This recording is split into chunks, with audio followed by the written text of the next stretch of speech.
What is good, guys? M.V.K here, back again for some more, for another comic review, still in the realm of Marvel. Now, last time, guys, if you saw, I had delivered a review of Ms. Marvel and Moon Knight, and I kind of gave a hint of what the next review is going to be in terms of Marvel, and we are here to deliver the first volume of Jed MacKay, Alexandro Capacito, and Rachel Rosenberg's Moon Knight. This is the trade of the first 6 issues. I am getting Moon Knight in trade. There are some Marvel comics I was like, I'm gonna get that in trade. I'd rather get it in trade than read it single. I'm starting to balance now myself in terms of single issues and trades. If it's a one shot, it's a different story, but yeah. As you all know, guys, I am a big time Moon Knight fan. Moon Knight is one of my top 10 favorite Marvel characters of all time. I've always liked the character. I've always was intrigued with the concept of the Egyptian mythos and him being an avatar to the Egyptian god of moon and vengeance, Khonshu. But this is the Midnight Mission story arc. And first of all, that Steve McNiven cover right there, that is just gorgeous. I'm a big Steve McNiven art fan as well. Jed MacKay does the writing here, and I'm becoming a really big fan of Jed MacKay. He did Death of Doctor Strange, and he's doing the Strange comic now with Clea as the sorcerer queen or so. But what is this about? Once again, Moon Knight is back, and he has a mission now. There's a certain section of the neighborhood in Manhattan that he protects. His mission. People come in, they ask him for help. He's dressed in Mr. Knight. He's not Moon Knight. He's Mr. Knight there, and he's talking to him. He's like, "Good evening, I'm Mr. Knight." It's really interesting, but it really gets down to more of why he is doing this, and I'll go into detail more of that. So, per the Avengers, he needs to go see a psychiatrist named Dr. Sturman, and she goes on about what is he doing, why is he doing this mission, because this does take place after the events of Avengers, when he and Khonshu tried to take over the world in a sense, and it was up to the Avengers to stop him. Hence, everybody was talking about when Moon Knight stopped Mjolnir and things like that.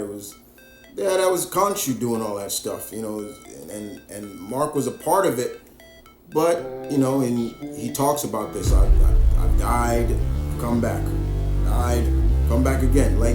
He goes on to detail about that. So his mission, his first act is there's a van being driven into this section of the neighborhood, and inside there are 2 individuals. In the back there are like 4 or 5, and they're vampires. And they're saying, "Yeah, guys, all right, so here you go. We're gonna let you guys loose out here in your neighborhood, and you gotta turn somebody. And you can see that these vampires, these young vampires, which I will show.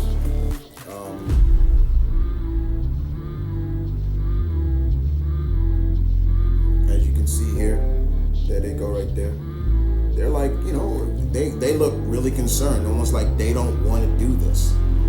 Moon Knight crashes into the truck and just kills them, and you just see him just standing with a stake in his hand. And then when he gets to those 4, they're like, "Please don't kill us. Like we didn't want to do this. We're from this neighborhood. We didn't want to. We didn't want this."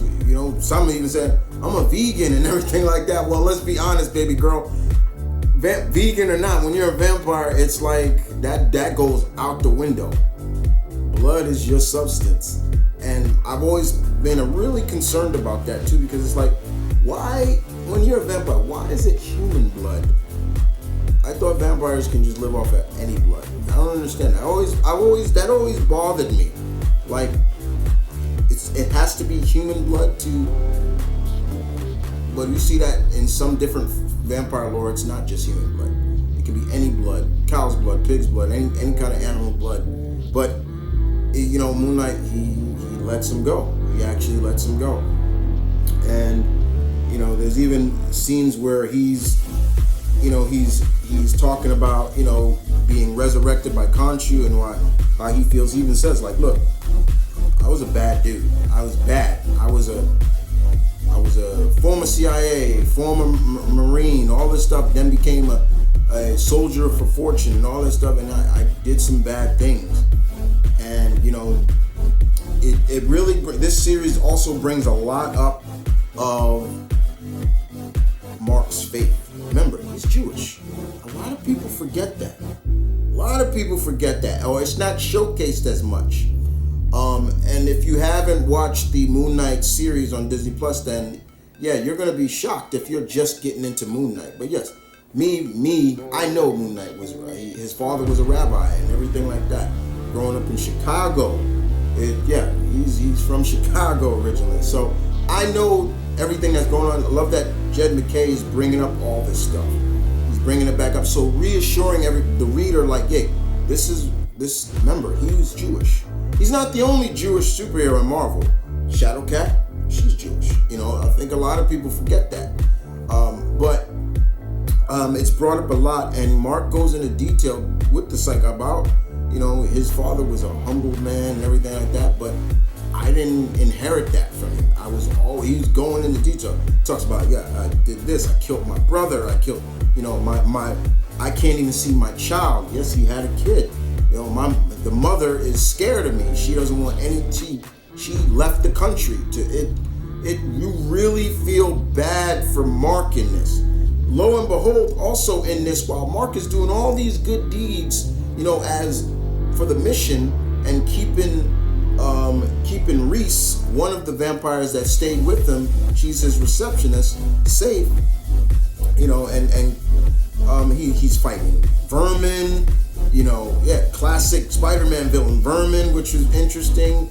He's fighting demon dogs, he's fighting all kinds of bad people, even having arm wrestling matches with like Frankenstein. It's crazy. But the psychiatrist feeling like something is still wrong with you, even though you're doing this stuff. She goes back to the whole resurrection thing, like something is, and it's not your DID. Something else is wrong.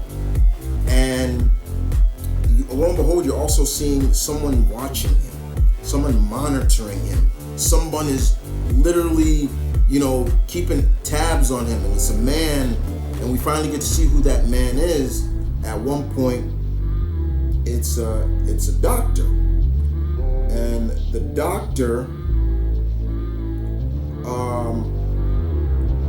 doctor feels. Let me make sure I show you the doctor. The doctor.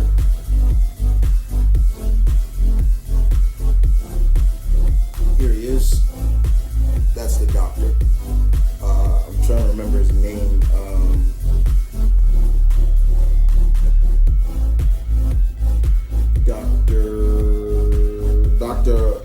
Dr.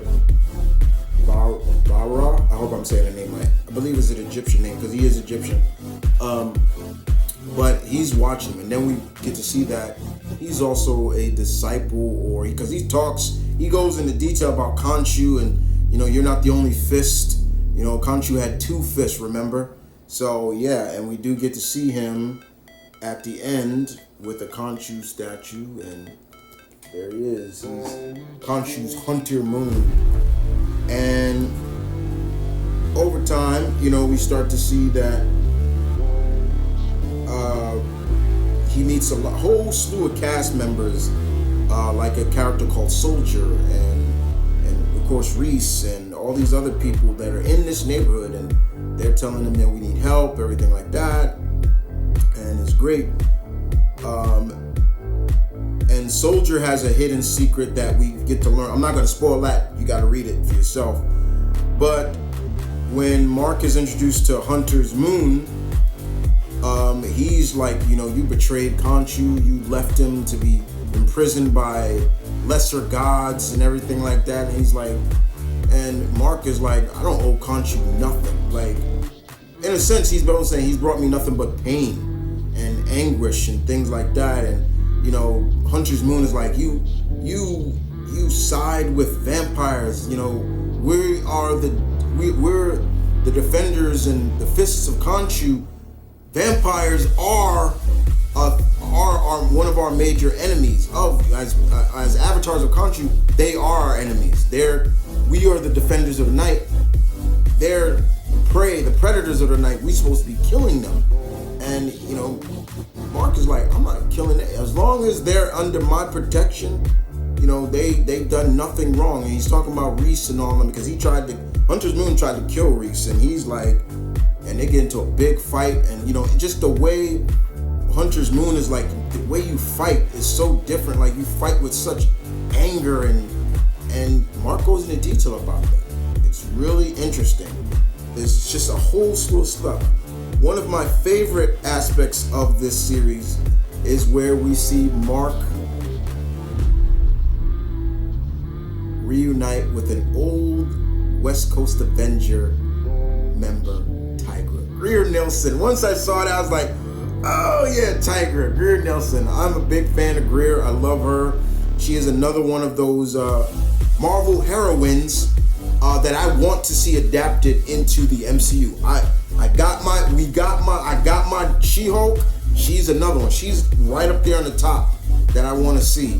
And you can do it, and you don't have to make her overly, how she looked. Because even in the comics now, they put more clothes on her. But I love how Reese, when she enters Mark's mission, and Reese is like, Mr. Mark, and he's like, I told you, call me Mr. Knight. And he's like, oh, Mr. Knight, there's a cat woman in our front door, and I love that. And I love all the aspect of, there's this other person that's been trying to, stop Mark from doing what he's doing, and he's like, yeah, if you don't stop, I got your bank account through, Stephen Grant. All that money that he was making, that's Stephen Grant was the one that was providing, and Mark is like, he's like, sure, I'm gonna trade this guy down. I love it. I was glad McKay went right to the whole point, like, yeah, this is not gonna be overdone, like this is gonna be a rolled out story. No, he got right to it. He's like, yeah, Mark's gonna catch it, and I love it. I thought it was fun, but I love the sit down between Mark and Greer.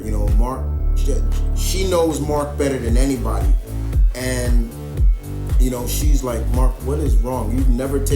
Why haven't you taken your mask off? And he goes into true detail, and I love it. And it's something I really enjoyed.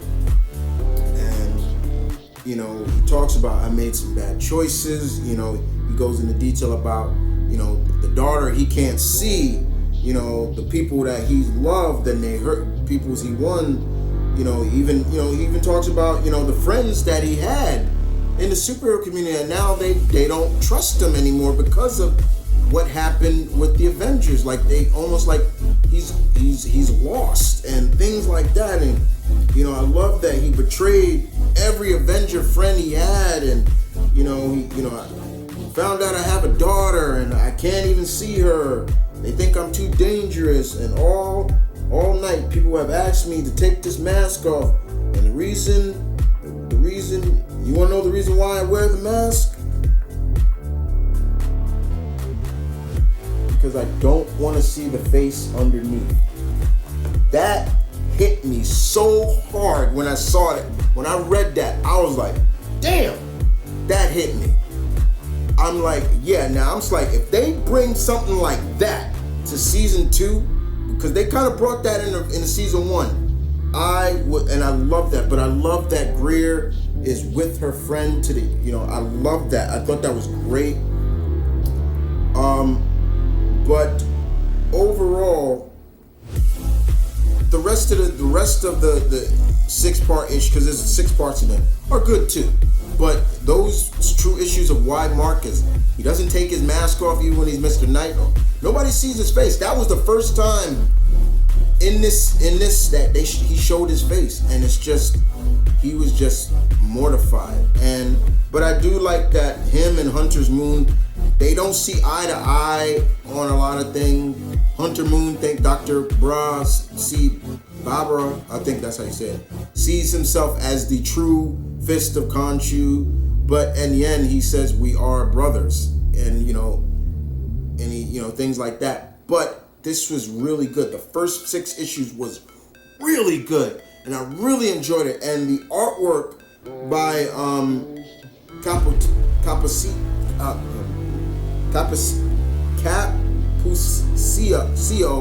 was really good.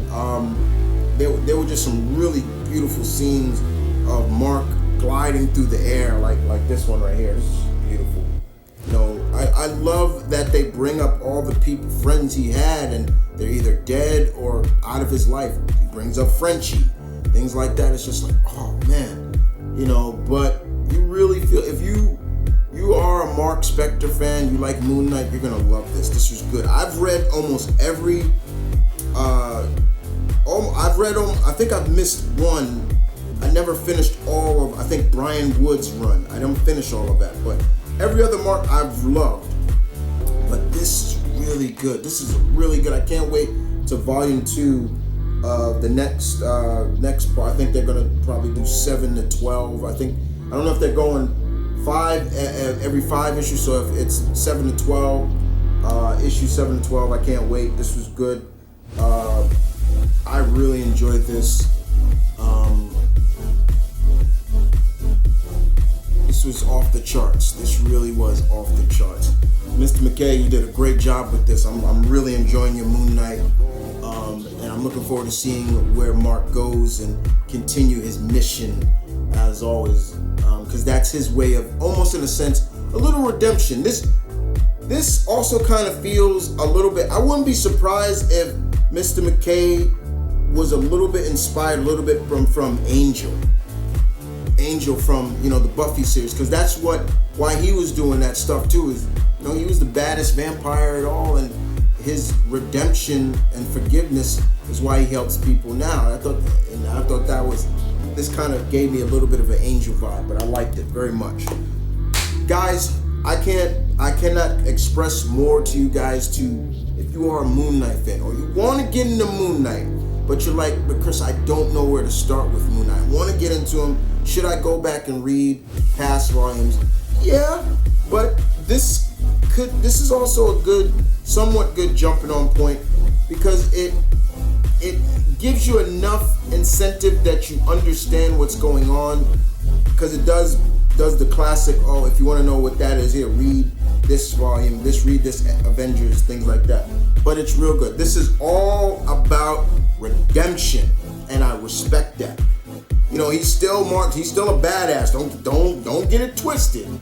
But he's still a badass. I love that the people in that neighborhood really like Moon Knight and Mr. Knight. When they'll see him walking down the street, they're like, "Hey, Mr. Knight. Oh, it's good to see you back on your feet. If you need anything, Mr. Knight, we'll help you." It's like, you want that. You like that. Road to Redemption. Good stuff. I like that. So, guys, if you have enjoyed this, hope you guys enjoyed this review of Moon Knight, the Midnight Mission, the first volume of Jed MacKay's run. This, like I said before, guys, this is volume 1. This contains 1 through 6, and you'll love it. You'll love the relationship that he has with Reese, his assistant, who is a vampire. So there are times where you see her, with drinking blood. Like she's like, "Here, you want some coffee? I can't drink it anymore. Maybe I should do night school again because I'm up all night." And when she is, drinking something, you see she's drinking like a blood pack, and she's drinking that. And there is a scene where I love. There's one scene where she's helping somebody, because one of the other supporting characters, Soldier, got hurt, and her hands are all bloody, and she sees the blood, and almost like it's giving her crazy, and she starts checking her teeth. She's like, and she runs out of the room, like she's like, oh my god, I might attack somebody. So I love that too. That's good stuff right here. This was really good. I can't express it anymore, guys, how good the series is. Like I said, Mr. McKay does a really good job with this. As a Moon Knight fan, I love it. It's great. Do yourselves a favor, go check it out. It is for everybody. It's you're paying $17.99 for the price. If you're in the U.S., if you're in Canada, it's $22.50. I don't know. Canadian. I'm so bad with like currency and things like that, but if you're a Moon Knight fan, you'll like it. That's Hunter Moon's costume. That's his costume. It looks just more of a darker toned Moon Knight, but it's great. It is real great, and you get an understanding of why Mark continues to wear his mask throughout this whole series. He never takes it off, even when he's with his psychiatrist. He does not take it off at all. And she asks him, "Why don't you take your mask off?" And because she's a psychiatrist for the superhero community, but she understands that, but she's like, "Why don't you take it off? Like your secret is, okay with me." It's good. It's really good. You guys take care. I'll see you guys next time with some more reviews. And I want to talk about that because I know there was a couple of people that asked me, Chris, sent me personal message DMs on like Twitter and said, Chris, why don't you review more DC books like you used to?